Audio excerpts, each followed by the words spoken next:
Hey, this is Jordan Belfort, the real Wolf of Wall Street, and you're listening to the Anthony Rogers Show. Welcome back to the greatest show in the universe. Today's guest, Lisa Sundstedt, the Madam of Comedy. How are you doing? I'm great. How you doing today? Pretty good. How'd you get the nickname, the Madam of Comedy? You know what? I work with so many women, and I have a bevy of babes in my unstable, I like to call it, the unstable instead of the stable of women.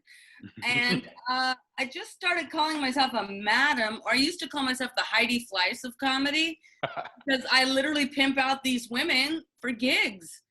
And so I started becoming their pimp, and that was before COVID. I would take them on the road and teach and produce shows and get them gigs and get them managers and agents. So I just became the madam, and now everybody calls me that. That's awesome. Yeah, it's super self-explanatory, I guess. I guess I could have put that together with logic and stuff if I had logic.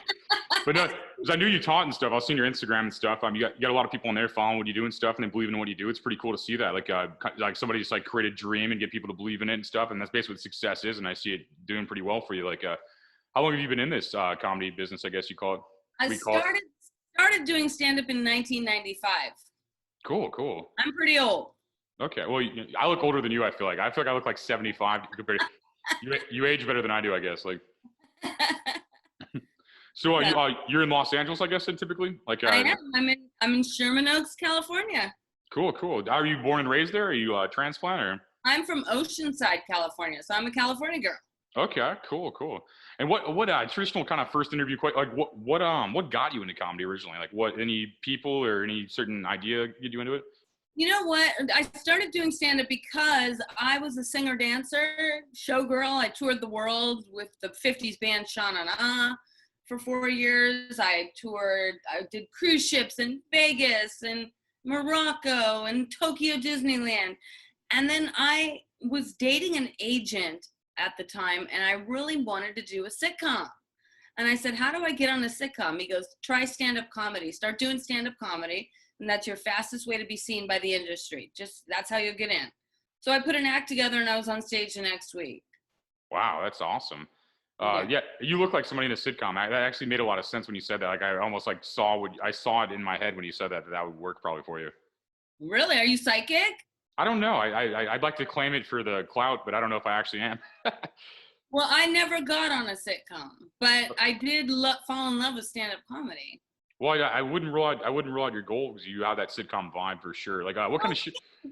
No problem. Were you trying to write and produce your own thing, or just jump on, or what, or both, or what? I initially wanted to be cast in one, as the girlfriend. This was back in the 90s.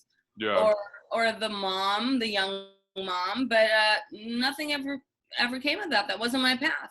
Well, I can hook you up. I can introduce you to my guy Harvey Weinstein. He'll be able to help you out, get you in the industry. Please do. I would love to meet him. Sounds great. Yeah, I've only heard good things about him. So it's so you do comedy, you produce comedy, you also promote and you basically kind of manage people too, but I don't know if you'd call it that. So is that what you do kind of? You just kind of work all around the industry of comedy, really? Well, I tried to manage a couple of girls for an hour, and I realized this sucks. I hated it. Yeah. I do not want to be a babysitter and you have to babysit people's egos, and it was constantly reassuring them because they get rejected. And when they got rejected, I would get rejected, and I would feel worse. I'd be like, can I cuss on this show? No. I'm just joking. Yeah, you can. Okay. I just wanted to say to these casting people, and fuck off. I know my thing. I know talent when I see it. You don't believe in this girl? You're an asshole. And so I took everything personally. So I decided this is not for me. Plus, I was still performing, and I thought it was a conflict of interest to be managing people and performing. But I do teach, and I try and help as many people as I can. Yeah, I feel like if I was doing comedy and managing at the same time, I got this sweet gig. You're opening up for the Madam of Comedy. It's you just make them open for you. You just you get all your clients to open for you and yeah. Great gig. It's a huge show. Yeah, I got you. No, but no, you're a little bit smarter than I am with that. I think that was my lazy attempt at business. But I think like you got a lot of things going. You got a good network of people. I think that believe in what you're doing and a good network of talent. It seems I like your on the fence thing on Instagram. I think that was it's kind of funny. It's I don't know how to describe it. It's just funny to me. Like I don't know why you like have a subject and then you're literally on a fence and it just makes me laugh. I don't like the basis of that. I don't know why. Oh, that's so sweet. Thank you so much. I just started doing those recently. They're awesome. Brand new. Yeah, and I'm going to do one next week on turkey bacon. That's awesome. Well, I'm glad I didn't lie if you just started. Like I've been watching this for 10 years. It's the best skit you had. Like I'm you know what I mean? I'm glad I didn't lie about that. Then it's good. I went straight to something I actually liked instead of just making up stuff. That'd been funny. That'd been funny. I'm like, I've been watching the On the Fence thing for 10 years at least. And I'll be like, yeah, let's talk about this later. That's funny. So what are your goals from here? Like what do you see yourself doing like with this like momentum you have going kind of? Well, right now I'm in the process of pitching an animated series that I created with my cousin. He's a Pulitzer Prize winning cartoonist. Wow. Political cartoonist. And we are pitching that. We're going out with that in 2 weeks. And we're trying to sell it. So I'll have a show on the air. What were you pitching it to? Like what streaming service? Okay. Everywhere that buys animation, we're gonna go everywhere. That's cool. I like that. That's a good goal to have. And then I'm trying to also do, I'm trying to hook up with this documentary filmmaker that there's this film called Crazy Wives. Crazy Wives, W-I-S-E, not Crazy Wives. And I saw this film and it really blew me away because I have bipolar disorder and it's about people with mental illness in the United States and how they're slapped with a diagnosis, given medication and sent on their way. There's no programs for them. There's no treatment. And so but in indigenous countries, they are not medicated and they're allowed to express themselves freely and they become shamans and healers. And I like to consider myself a healer of sorts because I do help so many women and I help them change their point of view and discover who they are and empower them. So I reached out to this filmmaker and he got back to me and we're going to meet and talk in October when he gets back from traveling. And I hope to do a project with him. That's good. No, I think it's important to touch on things like that because I think like somebody else like having bipolar or manic depression or something like that, I think them hearing somebody else talk about it and kind of normalize it, it takes away the taboo of it. Because like I think like, a lot of people are just like kind of like, I mean, it's like ADD or something like, but more severe than ADD, but like something like that to where like not a lot of people talk about it. You only hear doctors say it like you're saying, and they just prescribe medication that kill your liver and kidneys, basically, in my opinion. Like, I mean, it's like long term, that's basically what it does. Like, where like they don't actually address the problems, in my opinion. They don't address the underlying causes and conditions that manifest itself as mental illness, which is generally early developmental childhood trauma. For sure, and I'll go ahead. Sorry. Oh, I'm saying it gets stored in the body, and the body has to do something with it. And if you don't process it in an appropriate manner at the right time, when that it will come out in some way. Right. No, it makes sense. And I feel like feel like people that I know that are bipolar are just very, just intense, passionate people. Basically, they feel a lot more typically depending on the mood. Like, they just like feel a lot more. And I think in a world of like psychopaths, they don't feel, they may seem abnormal, but I think like in reality, they're just really just heartfelt people that are really, they're just real. You know what I mean? That's how I describe anybody I know with bipolar disorder, I feel like. Oh, thank you. That really makes me feel good because I do feel like I want to help as many people as possible because I have been through it and I've been suicidal and I've been really manic and I've been unstable at times, but I do try to manage and control it as best I can. I almost wouldn't trust anybody that wouldn't say they were suicidal at one point. If someone's like, I've never been suicidal, I almost wouldn't trust them. But I like that you're just open about it. And like, these are hard things for people to talk about a lot of times. And I think that like, when people see that like everybody deals with depression, everybody deals with like bad things, I think especially today, society is like you turn on the news, you're going to get bipolar disorder. like just listening to this shit. I mean, you're going to go manic just from the fucking news, it's like. That's true. I don't watch the news because of that. I couldn't either. It's insane. I turned on the debates and I immediately needed a Xanax. I was like, I can't deal with this. So I turned it off. I couldn't handle it.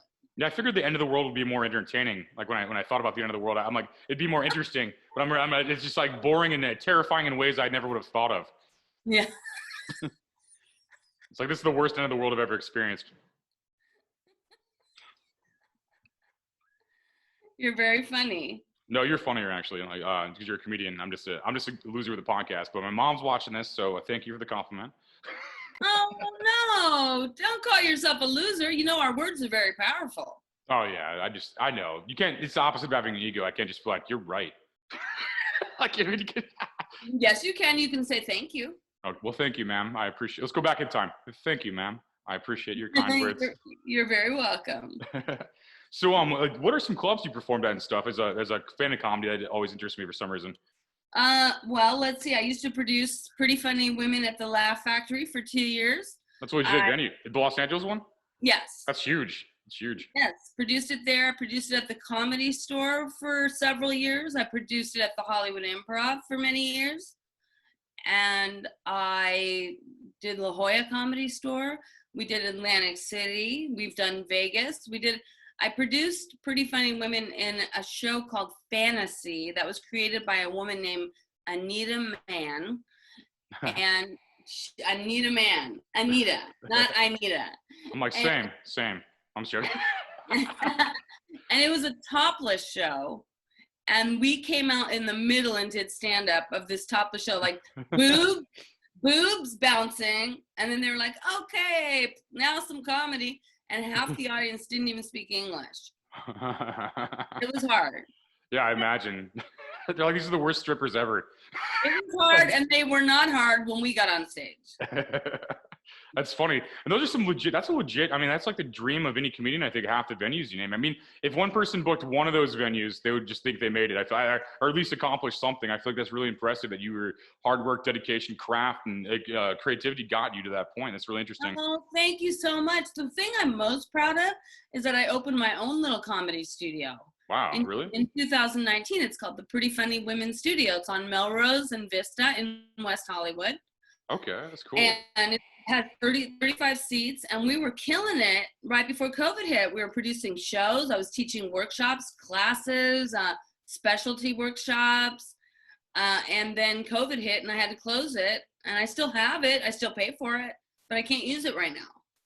That's weird. Yeah, that's a weird situation because I feel like the person you're paying the bills to has to pay bills too. They need to almost like freeze it. If you're freezing the economy, you almost need to freeze the payments, I imagine, but without harming. It's just a weird situation. I mean, that's just a weird. I get both sides. Like, you shouldn't be paying that, but also they shouldn't have to pay their. It's just like a weird thing. You don't want to. I don't know how to describe it. Like, I don't know. I love it so much. I just wanted to reopen. What are we gonna do about that, Anthony? I don't know. I wish I had the answer. I wish I had an exit strategy for this insane world, to be honest. That's the golden question right now. It's like, how are we going to get out of this terrible situation we put ourselves in? Well, if you think it's the end of the world, should I just close my studio? I don't want to answer that because here's the thing. If I say yes and then everything stops next month, you'll be like, that guy, Anthony, I did this podcast with him and he gave me the worst business advice ever. But then if I'm like, yeah, keep it open, you're just paying leasing for like 2 years, I feel like both are bad decisions. So I don't have the answer. I don't know. As your agent, I don't know, you know? Okay. Well, thank you.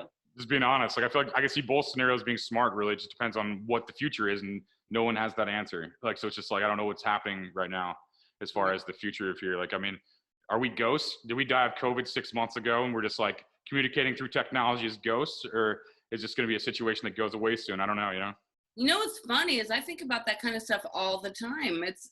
I love UFOs and talking about the paranormal and the spirit realm and other dimensions. And I'm very into that kind of stuff, spirituality.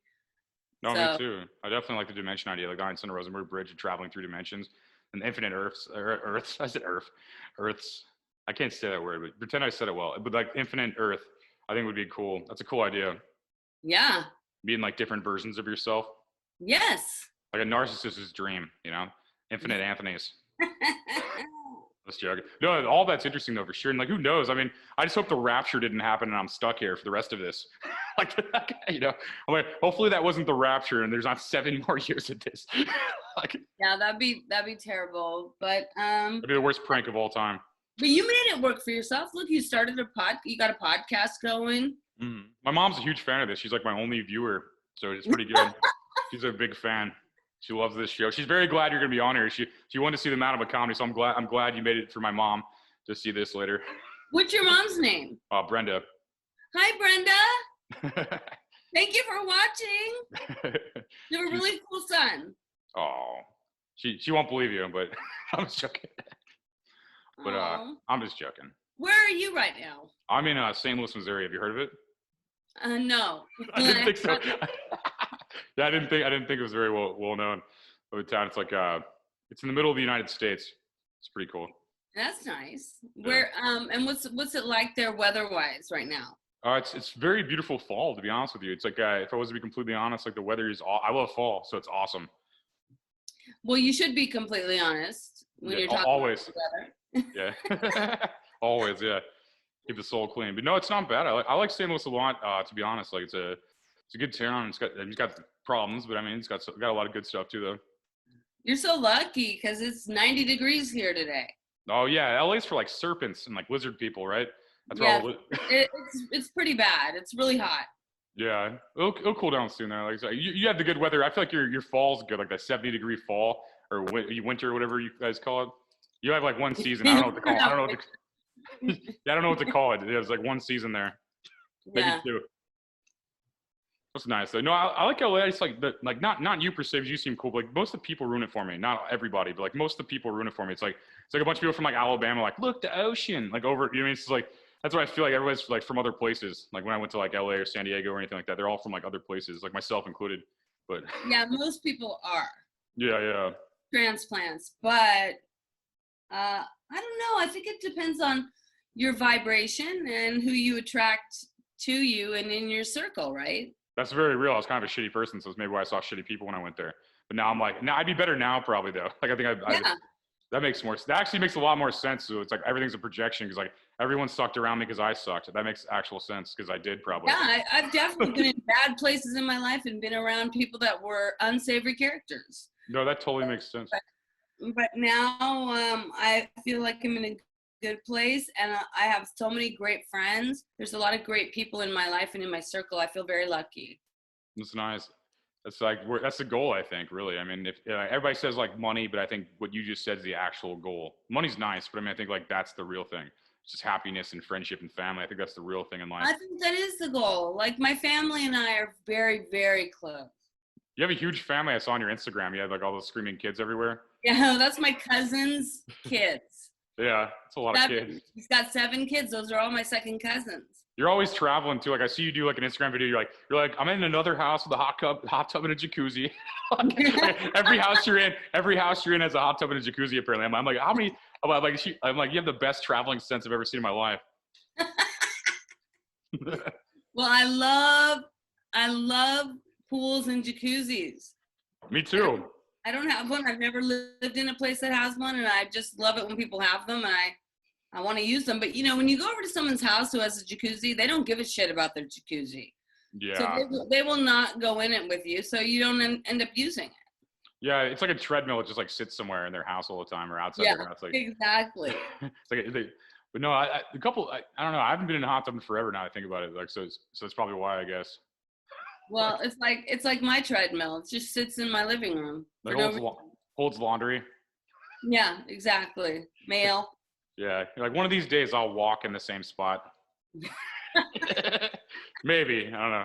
You had some joke about working out too. It was funny. I forgot what it was. It was on your Instagram. It was on your Instagram. It's pretty funny. And another one when you're like you interviewed like the owner of the Lakers and like was saying LeBron James' name wrong on purpose. That was killing me.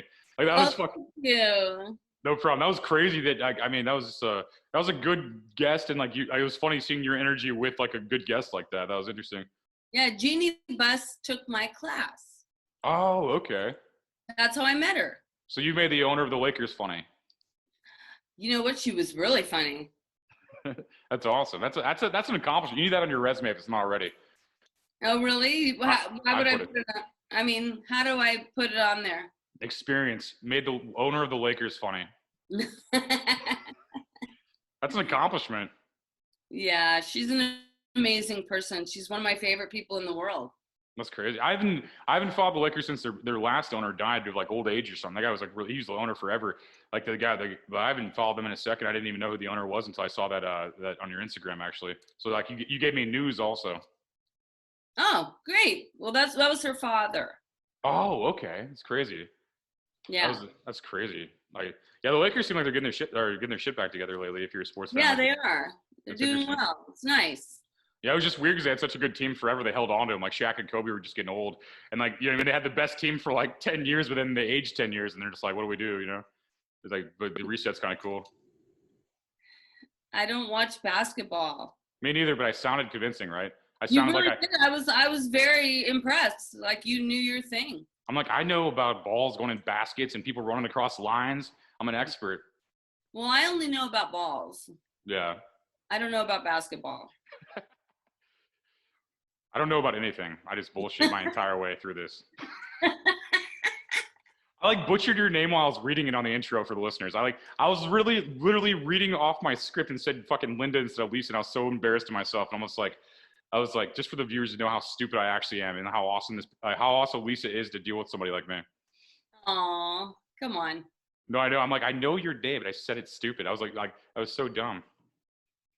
Like, you're putting yourself down again. well, it's just only to build you up. That's so everybody deletes me off social media and follows you. That's what they should. Delete me immediately from Instagram, Twitter, anything, and add Lisa immediately. You only follow so many people. You don't look cool. Make sure you follow Lisa instead of me. Because if you follow more than 200 people, you're losers. Is that the game? Like I follow way more than that, but like I think everybody like is on that on Twitter. They're like if you follow more than 20 people, you're not narcissistic enough to be cool in American society. Yeah, I'm not on social media very often, to be honest with you. I have a social media manager. Her name's Caitlin, and she does all my posting for me. I mean, I'll send her content, but then she does the captions and unless it's a real personal post, like the one I posted recently about my breakup. I don't know if you saw that one. Yeah, you were with a man for like 7 years or something? I got it for like 7 years or something? 8 years. 8 years, okay. Yeah. I almost had it. I was all so close again, like to the actual answer. Yeah, we were together for 8 years, and then I recently lost my mom to COVID on April 23rd. Well, God bless you. That's insane. Yeah, she was in a nursing home for Alzheimer's, and the nursing home, the virus got in and took 19 people. Oh my God, that's so fucked up. Like, sorry to hear that. I couldn't imagine dealing with my mom's death. I God bless you. That's crazy. That's so crazy. Well, that's because Brenda is so special. Yeah, she's death proof for another couple years. We all are. That's crazy. So what? So I guess like, what happened in your relationship that's not too prying? I guess. What happened was I was grieving the loss of my mother, and getting a little, I'm not going to say manic, because manic is when you're almost bordering on psychosis and you need to be hospitalized. And manic's more for no reason. You have an actual reason to grieve. Like, yes. So I was grieving and having a lot of emotional mood swings, up and down and very sad sometimes, and then really okay sometimes, and in acceptance, the 5 stages of grief, Yeah. And my boyfriend couldn't take it, so he left. Oh my God, I'm sorry to hear that. After 8 years, he said, this is getting too hard. And I said, we've been together 8 years. You know how much bullshit I've been through with you? Right. Which I'm not going to go into, and I have one episode of like loss that triggers mood swings. And he said, it was just getting too hard, and he left. That's crazy. So he couldn't even, like, when you actually need him, that's crazy. Well, do you want to read one of his credit cards across for the viewers to use one of his credit cards? He doesn't have any credit cards. He's got debt, though. Oh. If you want his social security number, you can inherit his debt. Well, sounds like you actually gained something off this. If like that was the problem. No, it was actually the universe, God doing for me what I couldn't do for myself. He was actually kind of bringing me down because he's like a depressed guy, and I'm not. And I'm like a happy-go-lucky, fun, outgoing person. He's a introvert, and he's very passive, and we just weren't a match. Yeah, everyone's kind of leveling up, and like there's a lot of bad happening like immediately, and then a lot of good coming long term. It seems like everybody's really like stepping their game up, but they're not fighting it. Like everybody's kind of like leveling up right now. I feel like anybody I know, if they're like buying houses, or like that's just an example. Everybody's doing what they want to do to level up right now. It's really weird. They are, and people. You notice that too? A lot of breakups are happening. A lot of people are moving to where they always wanted to live. They're changing careers to do what they've always wanted to do. They're having to do some deep soul searching and figure out who they are, right? No, I agree. I think that's important. And I think like I'm watching it happen for everybody I know. And like some people are fighting it a little bit, but the people that are just going with it are really just kind of like going the right place. I mean, and I feel like we're in this hard transition right now, like just with the world, it seems like internationally speaking, it just seems like everybody's kind of going through the last bullshit they have to, and then just going to their actual place they want to be, you know, in their life and stuff. Yeah. So there are a lot of positives that are coming out of this. The planet is healing a little bit. You're seeing dolphins are swimming in the Venice canals again. Yeah. Sea turtles are laying their eggs on the shore. Jesus is probably coming back soon. Yeah. I hope so. I'd like to meet him. Me too. I just like, sorry for my last 34 years of life, but it's full of pleasure to meet you. He seems like a really cool guy, probably bipolar. Yeah, probably the only Christian like ever. Yeah, exactly. That's so funny. It would be a pleasure to meet Jesus for sure. Oh, but anyway, I feel like outside of like sarcasm stuff, like I do think like it is that time right now. It's a really interesting like kind of time. I'm watching everybody kind of level up to the next, and there are some growing pains, some huge growing pains. Like I mean, but it's just like I feel it though. I feel the good coming around the corner. It's weird. I just feel it. I do feel people are resisting it too, though. So that which we resist persists, right? And those people are really struggling, and a lot of people are spiraling into fear.